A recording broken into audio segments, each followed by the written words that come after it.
आगे हम चलते हैं डीएनए के बारे में, डिस्कवरी ऑफ डीएनए। तो डीएनए का खोज कौन किया था, इस चैप्टर में बता चुके हैं। डीएनए के बारे में डिटेल में बता चुके हैं, आरएनए के बारे में बता चुके हैं,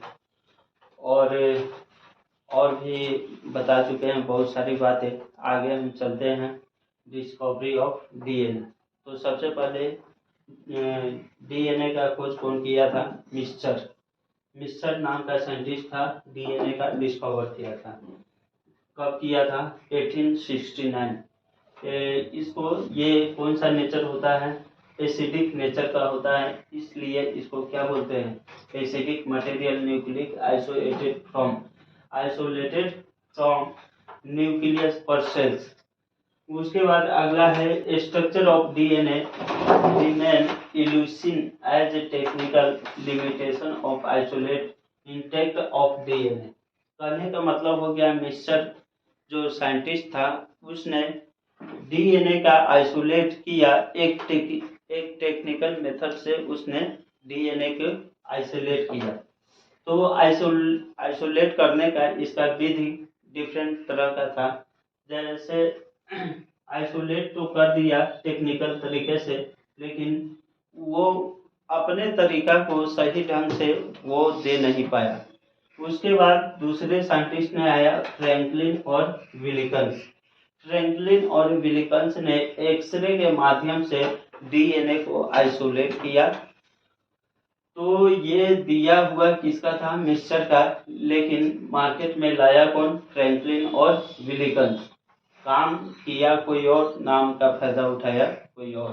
तो मिस्चर ने पूरा मतलब वो तैयार कर दिया था पूरी तरह, लेकिन मार्केट में ला नहीं पाया।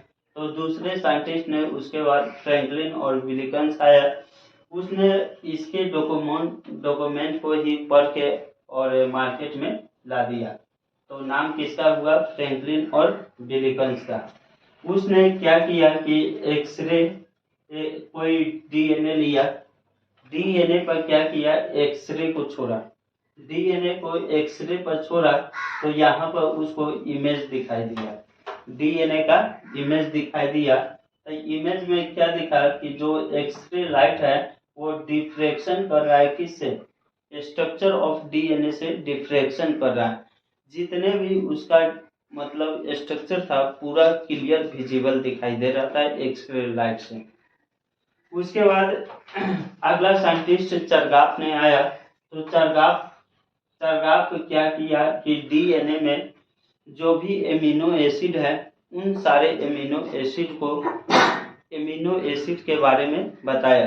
तो एडेनिन, ग्वानिन, साइटोसिन और थायमिन, इन सब के बारे में बताया। तो इसने सबसे पहले क्या बोला चरगाफ ने कि chemical analysis of DNA from different source.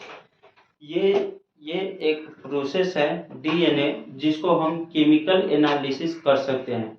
और केमिकल एनालिसिस के तौर पर इसने बताया कि जितने भी डिफरेंट तरह का एमिनो एसिड है सबका डिफरेंट सोर्स होता है। तो एमिनो एसिड में हमको क्या मिलता है, एडेनिन, थायमिन, ग्वानिन, साइटोसिन। तो उन सारे सोर्स को अलग अलग तरीके से इसने कंबाइन किया। तो हम कल के क्लास में बताए थे कि एडेनिन थायमिन के साथ में डबल बॉन्डिंग बनाता है और ग्वानिन साइटोसिन के साथ में ट्रिपल बॉन्डिंग बनाता है। और डबल बॉन्डिंग हाइड्रोजन के साथ में होते हैं और ट्रिपल बॉन्डिंग भी हाइड्रोजन के साथ में होते हैं। तो दोनों में हाइड्रोजन बॉन्ड ही बनते हैं, लेकिन इसमें डबल बॉन्ड बन जाएगा और इसमें ट्रिपल बॉन्ड बनेगा। और दोनों का रेशियो क्या रहेगा, कांस्टेंट रहेगा। माने कि डबल बॉन्ड और ट्रिपल बॉन्ड बन रहा है, लेकिन रेशियो दोनों का इक्वल होकर 1 का रेशियो में आएगा। तो यहाँ पर चरगाफ्स ने पहले ही बोल दिया था कि ratio of adenine and thymine and guanine and cytosine is constant and equal to 1। तो ये किसके अकॉर्डिंग रूल था, चरगाफ्स के अकॉर्डिंग रूल था, चरगाफ्स के द्वारा दिया गया रूल था। बोला कि एडेनिन थायमिन वो उसका रेशियो अलग, ग्वानिन साइटोसिन का रेशियो अलग, अगर दोनों को रेशियो को हम इक्वल कर देते हैं, ऐड कर देते हैं, तो इसका जो इक्वल रेशियो आता है, बराबर रेशियो आता है, 1 के बराबर आता है। तो यहाँ पर डीएनए फ्रॉम डिफरेंट सोर्स यहाँ पर दिखा दिया गया है। हम क्या बताए थे, एडेनिन बाय थायमिन और ग्वानिन बाय साइटोसिन, दोनों के रेशियो को 1 के इक्वल के बराबर आता है। तो इधर देखो, ऊपर वाले को ऐड कर देंगे, नीचे वाले को नीचे से ऐड कर देंगे। Adenine plus guanine, thymine plus cytosine. ऊपर नीचे ऐड नहीं कर सकते क्योंकि इसमें डबल बॉन्ड आता है, इसमें ट्रिपल बॉन्ड आता है। अगर ऊपर से ऊपर ऐड करते हैं तो इससे हमारा काम चल जाएगा। तो adenine plus guanine, thymine plus cytosine 1 के बराबर होता है। अब देखो क्वेश्चन कैसे आता है इस पे। मान लो एडेनिन हमको 20% दिया है, एडेनिन हमको 20% दिया है, तो इसमें हमको ग्वानिन पूछेगा कि कितना प्रतिशत होगा। ग्वानिन पूछेगा कि ग्वानिन का रेशियो कितना प्रतिशत आ जाएगा। तो सबसे पहले हम देखेंगे, यहाँ पर देखना, थोड़ा सा मिटा गया, यहाँ पर देखना, एडेनिन और प्लस थायमिन क्या है, adenine plus guanine by thymine plus cytosine 1 के बराबर है। एक तो ये फार्मूला है, और दूसरा फार्मूला इधर बनाने का तरीका, एडेनिन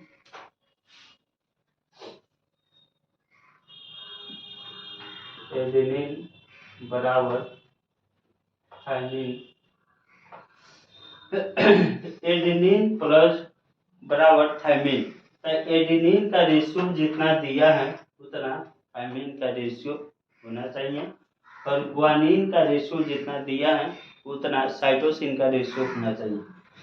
लेकिन एडेनिन और ग्वानिन दोनों मिलकर 50 होना चाहिए, 50 के अंतराल में चलेंगे। तो अगर यहाँ पर एडेनिन हमको कितना दिया है 20%, तो ग्वानिन को 30 मान सकते हैं। यही तुम्हारा आंसर है। यहाँ से 1 सेकेंड में निकाल सकते हैं। चलो, यहाँ पर डीएनए डबल हेलिक्स मॉडल आगे का टॉपिक पढ़ते हैं। डीएनए डबल हेलिक्स मॉडल, ये क्या बोला है, 1953 वाटसन एंड क्रिक, 2 साइंटिस्ट मिलके दिया था इसको, इसका नाम DNA double helix model. 2 scientist ने एक साथ मिलकर इस पे काम किया था। कब, 1953 में। इसका नाम हॉलमार्क्स भी बोला जाता है। हॉलमार्क्स का मतलब बेस पेयरिंग होता है। आगे आ जाओ, DNA it is the made up of 2 फॉस्फोन्यूक्लियोटाइड चैन। तो हम पहले ही बता दिए थे कि डीएनए में 2 फॉस्फोन्यूक्लियोटाइड चैन होता है, दोनों मिलकर डीएनए का तैयार करता है। इस टाइप से ऐसे रहता है। तो इसमें शुगर भी होते हैं और एंड फॉस्फेट भी होते हैं, जिसको दोनों को मिलाकर बैकबोन बोला जाता है, बैकबोन। सेकेंड नंबर में 2 chain run in the anti parallel polarity.